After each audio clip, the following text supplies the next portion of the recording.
सखिया सुहाग के रतिया पियावा बारायती कइले बा तिलक पचर हले नाए कपालांगावा सइए हमार तुरले बा तिलक पचर हले नाए कपालांगावा सइए हमार तुरले बा।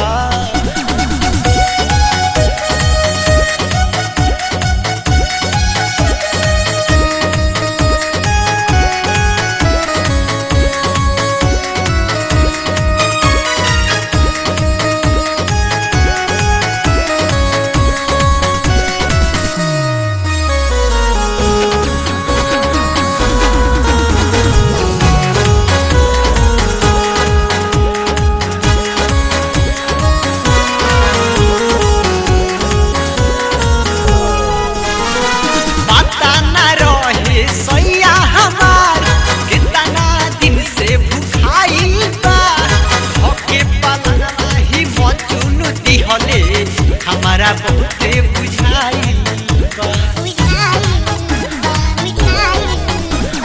पता न रहे सैया हमार कितना दिन से भुखाई बा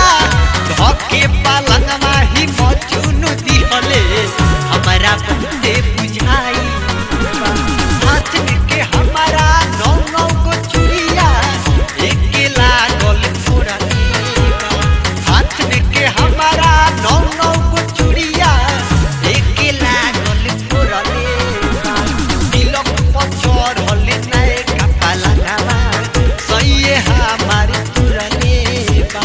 तिलक पचर हले नाए कपालांगावा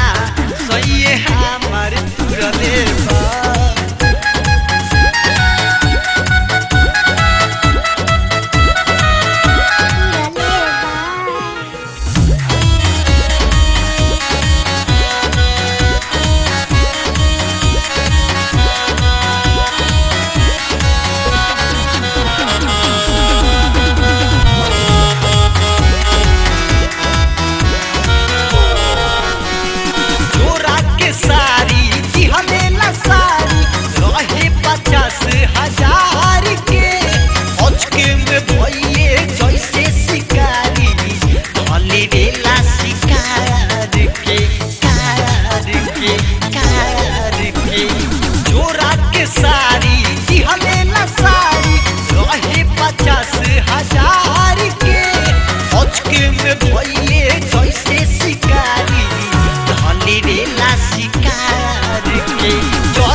तिलक पचर हले नाए कपालांगावा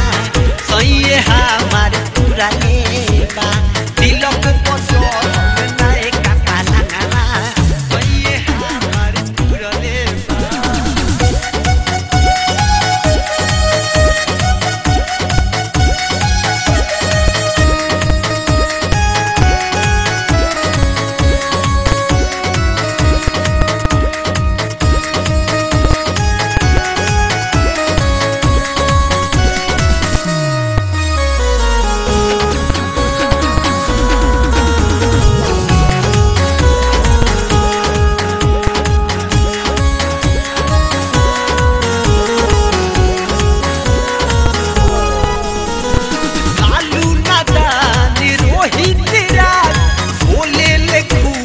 बोली हो एको दिन नहीं छोड़ले रजऊ जब से आ